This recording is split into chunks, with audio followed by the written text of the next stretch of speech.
Thank you very much for inviting me here today. I regret that I haven't brought any Harrods hampers with me to keep you here a little longer, but personally I'm looking forward to trying some fine Italian wine. So while I've been sitting there, I've been making some editing changes to my presentation. I'm very grateful to Qualivita for giving us all the opportunity to step back from our normal busy working lives and to share our experiences and reflect on those. From a UK perspective, it's fair to say that progress since the introduction of the EU scheme back in 1992 has been sporadic. There was a first wave of applications in 1996 under the fast-track procedure, including some of our most important protected names: Scotch beef, Stilton cheese, West Country farmhouse cheddar. By and large, in those days, the main motivation for this protection was to ensure the legal protection for those food names across Europe. At that time, the wider benefits were not more widely known, that's certainly not to producers. And the early attempts by the Commission to raise awareness of the scheme were not successful, especially in the UK, as the promotional messages tended to assume a greater knowledge of the philosophy behind the scheme than actually existed. For us, the process has been evolutionary rather than revolutionary. Prior to the introduction of the scheme, as far as UK producers were concerned, they had to rely on collective or certification trademarks, perhaps the best example being Stilton cheese. This option, of course, remains a valid one, and one we shouldn't forget, not least in order to secure protection in third countries where the GI system is unknown, unrecognized, or dare I say it, unloved. The evolution towards a greater recognition of the opportunities that an active participation in the GI scheme can bring reflects a growing realization over a number of years of the wider benefits of the scheme and the importance for administrators to highlight those benefits and to encourage regional food producers to work together and share their experiences. This process has become much clearer in recent years and results from an increased awareness across the whole food chain that although the Protected Food Name Scheme is not a marketing tool that can help all producers, it does provide some with a valuable means of differentiating their product on the market and on taking advantage of growing consumer interest in the provenance of their food, the methods of production, and the culinary heritage which underpins our food culture.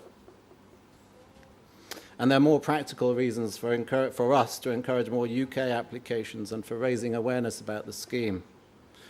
Although the UK has fewer registered products than some other member states, the 2008 Commission research shows that the value of our PDO and PGI products ranks us fourth in the EU. The UK's contribution at that time being €969 million.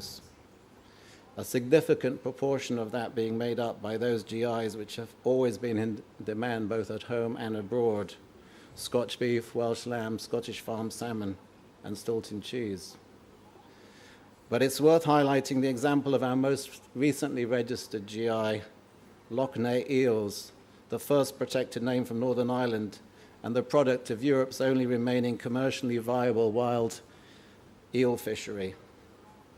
And its success owes much to the considerable efforts of the parish priest, Father Oliver Kennedy, in safeguarding the livelihoods of his parishioners by securing the fishing rights through the establishment of the Loch Ness Fishermen's Cooperative Society, and then ensuring its future through the successful export of the eels, in particular to the Netherlands and Germany, where they are smoked within 24 hours of being fished. This may be a strange thought to have in your head, but the eels have been described as the Rolls-Royce of the eel world, and over 450 tons a year are being exported.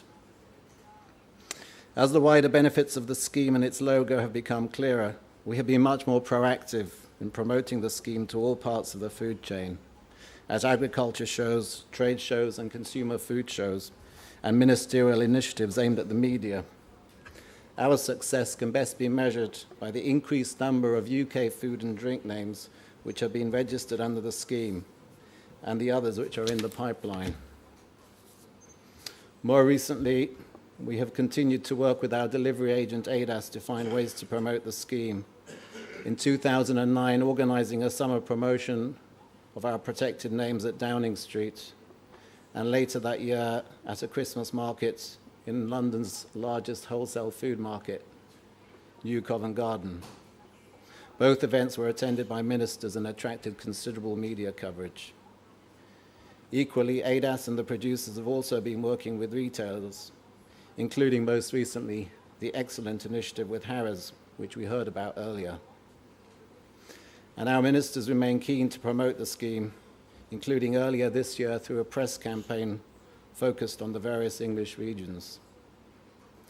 Raising consumer awareness of the logo remains a priority, as identified in the recently published report by the Court of Auditors. This has been made easier thanks to the current legislation, which made use of the symbol or the name of the designation obligatory. It is now possible to see a wide range of European PDOs and PGIs on the shelves of all our major retailers, many of whom have also been proactive in working with DEFRA, ADAS, and the producer groups to spread the positive messages about the scheme.